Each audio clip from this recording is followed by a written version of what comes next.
Salut tout le monde, on se retrouve pour l'épisode 2 de la restauration de mon AV78. Donc surtout si vous n'avez pas vu l'épisode 1, foncez le voir, je vais vous mettre le lien en description. Parce que là maintenant on va rentrer dans le vif du sujet et on va commencer les choses sérieuses et s'attaquer à la mécanique. Donc juste avant de commencer, je voulais vous montrer, la dernière fois je vous avais parlé d'un pot d'échappement. Et ça y est, je l'ai reçu. Donc, voilà la bête. C'est un turbo kit spécial pour les kits 70. Il est magnifique. J'aime trop sa forme. Il est vraiment incroyable, surtout en chromé comme ça. Donc commandé sur RRD Préparation parce que c'est là où il y a le meilleur prix. Et franchement, je suis trop fan. Vous allez me dire ce que vous en pensez. Je sais que c'est un pot d'échappement à la réputation un peu sulfureuse. Comme tous les pots qui sont suspendus, un peu comme le Simonini Serpentin, ils ont la réputation d'être un peu fragiles. Donc vous savez que j'ai déjà eu une mauvaise expérience avec mon Polini Country, donc j'espère vraiment que ça ne va pas m'arriver une seconde fois.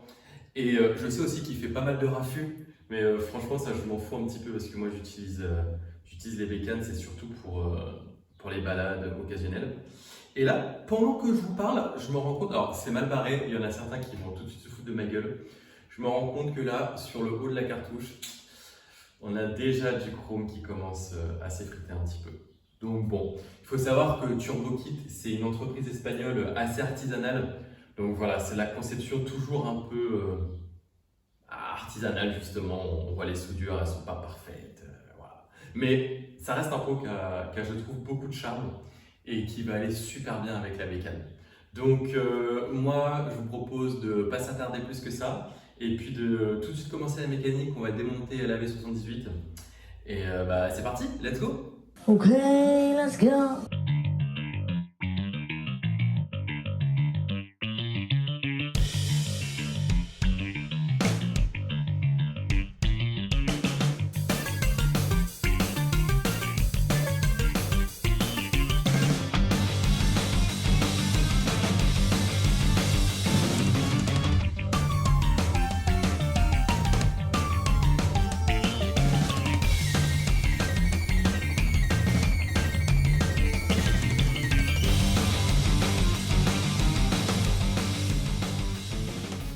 Ça y est, la bécane est entièrement démontée. Donc vous avez vu, hein, c'est pas bien compliqué. Il y a 2-3 petits trucs que j'ai fait en off, notamment les amortos que j'ai démontés, que j'ai complètement nettoyés, que j'ai même poli un petit peu. Alors celui-ci a bien morflé, mais l'autre est clean.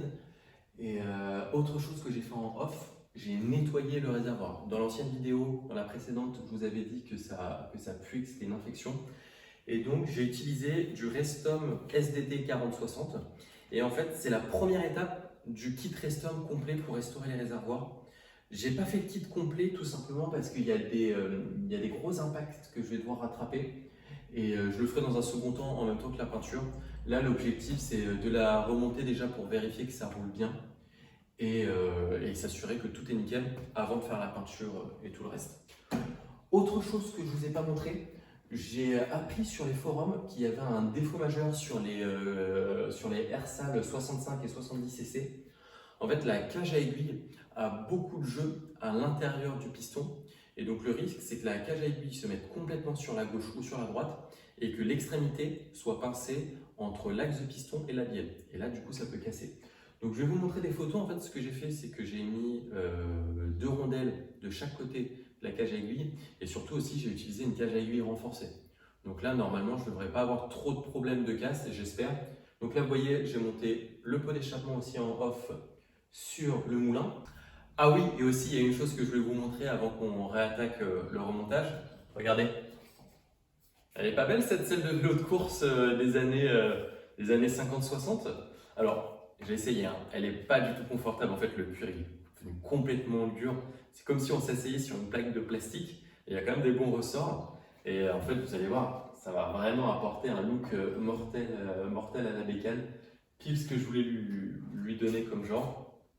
Bon, ce que je vous propose maintenant, c'est qu'on passe au remontage. Il n'y a plus que ça à faire. Donc voilà, on y va.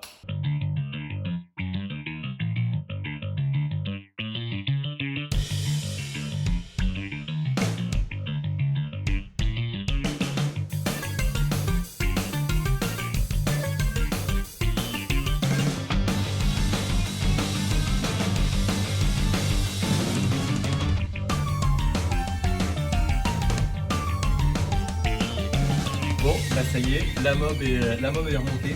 Donc vous avez vu, je me suis fait un petit kiff avec le guidon que j'ai monté à l'envers pour lui donner un côté un peu racing. Je trouve que ça rend trop bien avec la selle de vélo.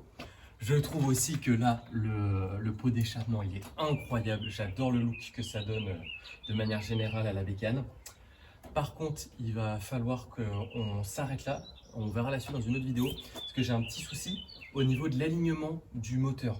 En fait, vous savez, c'est un problème qui est assez récurrent sur les mobylettes quand on change les moteurs, quand on change la poulie, quand on change le variateur. On se retrouve très souvent avec un variateur qui n'est pas bien aligné avec la poulie.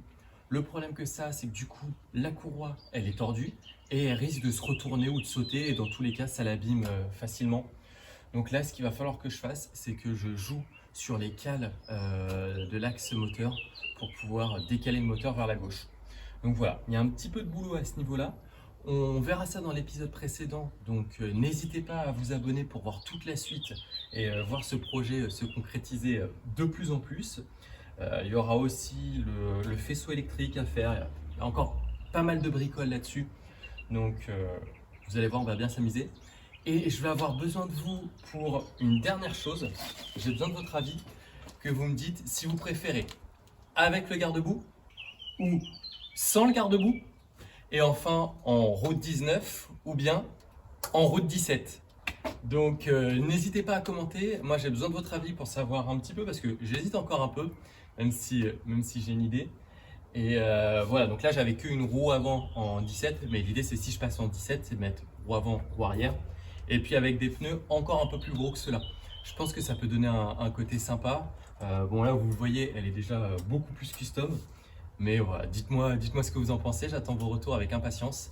Et surtout, je vous dis à la prochaine. J'ai trop hâte de continuer ce projet avec vous. Donc voilà, allez, ciao ciao!